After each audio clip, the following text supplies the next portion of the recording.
Christian ବିରୋଧୀ ମାନଙ୍କୁ ମୁଁ କହୁଛି, ଯେତେବେଳେ ଖ୍ରୀଷ୍ଟିଆନ ମାନଙ୍କୁ ତୁମେ ବିରୋଧ କରିବ, ତୁମର ହାତରେ ନିଆଁ ଜଳିବ, ଅଗ୍ନି ଅଗ୍ନି ଅଗ୍ନି ଅଗ୍ନି। ତାକୁ ଉଦ୍ଧାର କରିବାକୁ କେହି ନଥିବେ, ନା ଲିଭେଇବା ପାଇଁ ପାଣି ବି ମିଳିବ ନାହିଁ।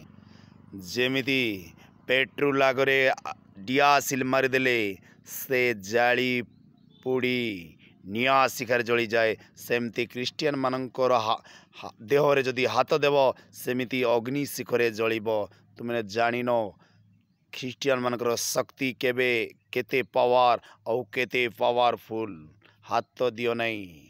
ହାତ ଦିଅ ନାହିଁ, ଜାଳିପୋଡ଼ି ଧ୍ୱଂସ ହେବ। ଉଦ୍ଧାର କହିବାକୁ କେହି ରାମ ନା ଲକ୍ଷ୍ମଣ ନା ସୀତା କେହି ନଥିବେ। ତେଣୁକରି ସୁଧରି ଯାଅ, ସବୁଠୁ ବେଟର ଅଣ୍ଡରଷ୍ଟାଣ୍ଡ। ସୁଧାର ଯାଅ। ଅନ୍ୟ ଖ୍ରୀଷ୍ଟିଆନ ମାନଙ୍କୁ ତାଡ଼ନା ଦୁଃଖ ଦେବା ସତ୍ତ୍ୱେ ସୁଧାରି ଯାଅ, ନାହିଁ ତ ଜଳିପୋଡ଼ି ଧ୍ୱଂସ ହେବ। ଧ୍ୱଂସ ଜଳୁଛି ନିଆଁ ଆକାରରେ ଜଳୁଛି, ଧ୍ୱଂସ ହେବ।